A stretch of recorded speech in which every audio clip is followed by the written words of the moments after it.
Hearts and prayers say go out to the folks in Florida. They've had a very, very difficult past 24 hours, to say the least, and they'll have a long recovery process on that. And so I wanted to remind folks, as we're going through important business today, that our hearts are all still in Florida as well. I do want to thank the chairman for actually holding this hearing today. I'm filling in as ranking member today on this to be able to work on two incredibly important nominees of areas that my subcommittee is very, very involved in. That is the issue of regulatory affairs and federal workforce policy. Rob Shriver the third, because I just met the second as well, is nominated to be the Deputy Director of OPM. He's a professional with 25 years' experience working on the issues related to federal employees.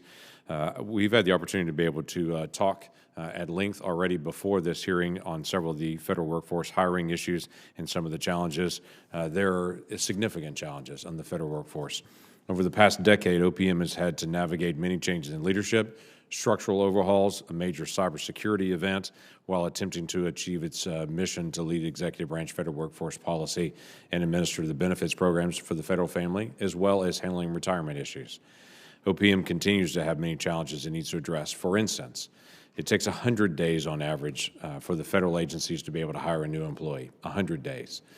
Everyone for now a very long time has said that's got to come down, and there have been benefits in the ones and twos of days, but not in the significant time period it really takes to be able to handle that.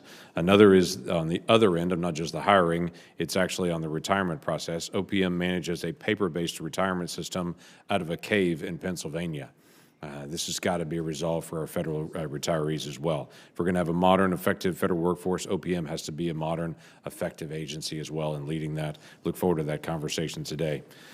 Dr. Ricky Revesz has a long academic career with an extensive list of publications, including many books, academic articles, op-eds. The administrator of OIRA, as I mentioned to him in our extensive conversation as well prior to this meeting, is the most important job in Washington that no one's ever heard of. That task at OIRA sets the parameters for how we're going to do regulations in every single agency. I've long been concerned, quite frankly, that this administration has been so slow to be able to nominate someone to OIRA, and my concern has been they've not been serious about the regulatory issues. I hope I'm wrong about that. But because the regulatory policy affects everyone. Fair, predictable regulatory policy allows businesses, particularly small businesses, to be open, to plan for the future, to thrive. It absolutely affects everything in our economy and our safety of how we handle our way of life. Drastic swings in policy from administration to administration creates uncertainty. We need safe food. We need safe working conditions. Regulatory policy has to be known, predictable, and it has to follow the rules that have been passed down by Congress. OIRA is the gatekeeper that ensures the executive branch follows the law, completes cost-benefit analysis, doesn't cut corners for convenience. The job of the OIRA administrator is to often tell your boss and agency heads, no, that's not the way the law is actually written. We have to be able to follow the law. It's very similar to the role of the general counsel in each of our agencies to be able to have that moment of advice to say, this is the right way to do it. If you want to be able to do it, let's follow the law, and it protects the taxpayers from years of litigation in the days ahead.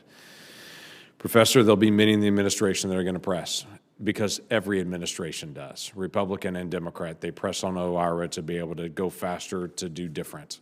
You'll have the unique role of being able to look at folks and to say, let's follow the law. And that's a good spot to be able to be. In closing, I look around this dais and I see relatively few people that are engaged. That does two things to me. One of them, it tells most folks that they've looked at your resume, they've looked at your background, and see that it's consistent, and so there's not a big press. It also reminds me of the last time an OIRA nominee was in front of this committee. They actually sat by themselves, and that was Paul Ray, and they went through hours of blistering questions and went through page after page of questions for the record afterwards, harassing him. So this is a different type of conversation that's actually happening today, and it's good to be able to see my Republican colleagues treating everyone fairly, because we have had individuals that have not been treated fairly in the past administration in this exact same role in this. So glad to be able to see a good, fair dialogue to be able to go through very difficult issues today. With that, I'll yield back.